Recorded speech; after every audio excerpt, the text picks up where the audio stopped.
Welcome to the Timeless Tales podcast by Sage Chronicler, tales of gods, creation, and the destiny of humanity.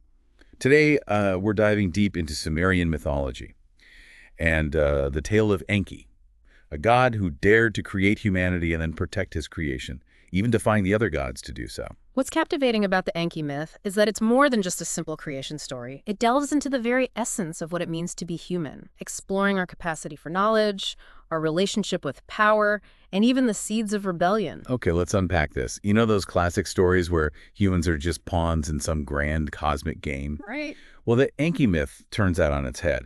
From what I've gathered, the story begins not with humans, but with a rebellion among the gods themselves. The Ikiji, these lesser gods who toiled tirelessly for the ruling Anunnaki, finally reach their breaking point. And it's their exhaustion, their refusal to continue laboring, that actually sets the stage for Enki's radical move. That's a crucial point. Without this rebellion, the Anunnaki might never have faced the need for a solution to their labor problem.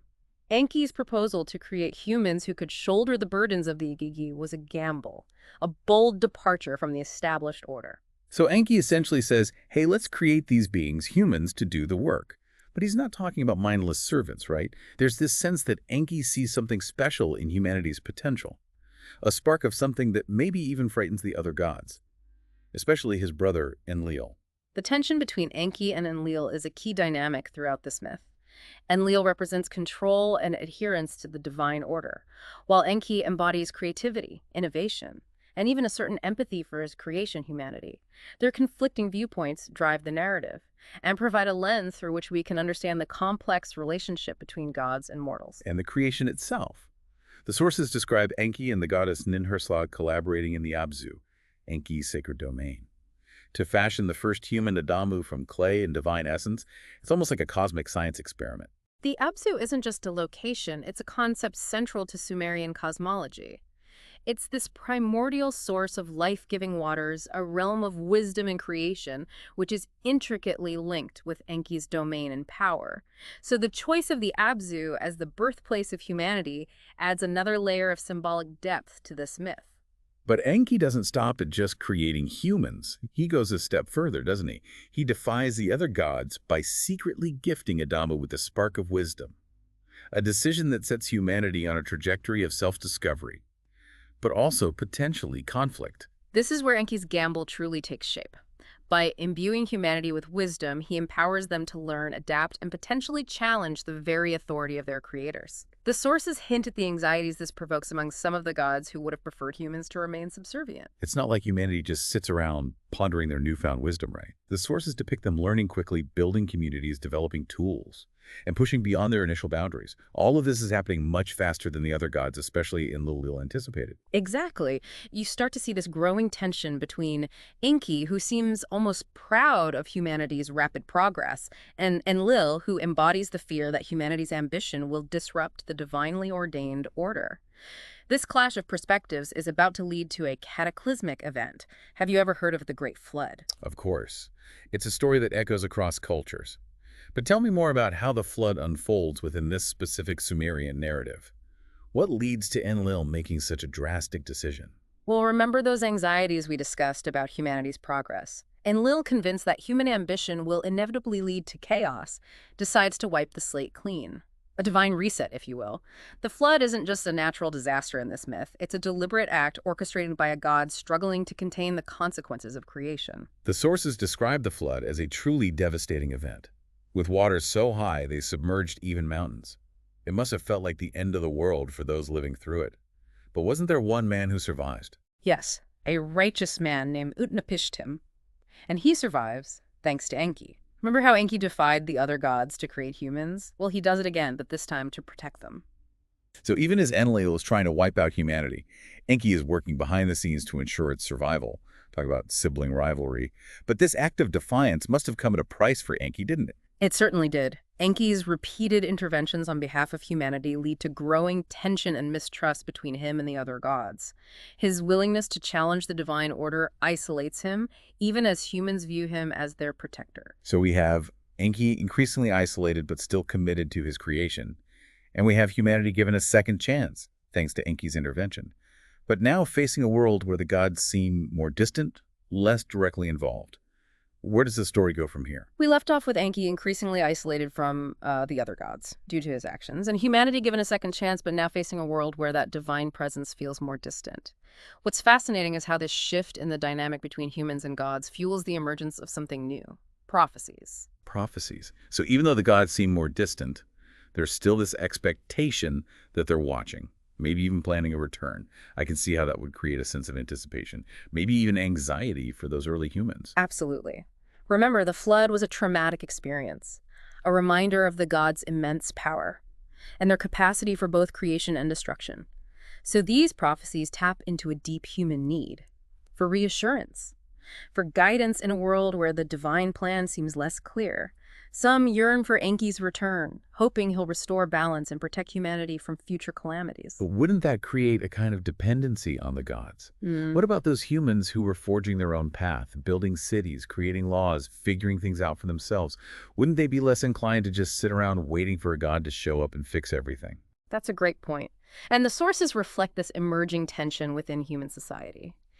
As humans accumulate knowledge and experience, they start to question the need for constant divine intervention. They begin to see their own capabilities, their own potential to shape their destiny. This is a crucial turning point, a shift in the power dynamic between humanity and the gods. So it's not just Enki who's defying the established order. Humanity itself is starting to assert its independence, its right to make its own choices.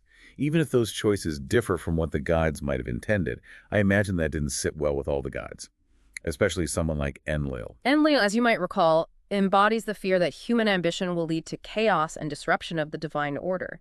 He sees this growing human independence as a threat, a sign that humanity is overstepping its bounds. This tension, this anxiety about the direction humanity is taking, is reflected in how certain events are interpreted. What kind of events? Are we talking about natural disasters like another flood? Not necessarily. The sources mention celestial phenomena, unusual weather patterns, maybe even earthquakes. These events, whether natural or divinely orchestrated, are viewed through the lens of prophecy. Priests interpret them as signs of the gods' impending return, fueling the fervor and anticipation among the people. It sounds like things are escalating. We have humans interpreting events as signs of the gods' return, some hoping for Enki to come back and save them. Meanwhile, Enki is off in the Abzu, watching all of this unfold. What's going through his mind? Does he just sit back and observe, or does he feel compelled to act? It's a pivotal moment for Enki. He's confronted with the consequences of his creation, humanity's potential for both greatness and destruction, and he's forced to grapple with a delicate balance between divine authority and human freedom. The sources are intriguing here because they suggest that Enki chooses a path that's both unexpected and profound. Okay, now I'm really intrigued. Does he return? Do those prophecies about Enki's glorious return actually come true? Well, not in the way that many might have expected. Instead of making a grand entrance, descending from the heavens in a spectacle of divine power, Enki opts for a more subtle approach. A subtle approach. So no parting of the clouds, no booming voice from the sky. What does he do instead?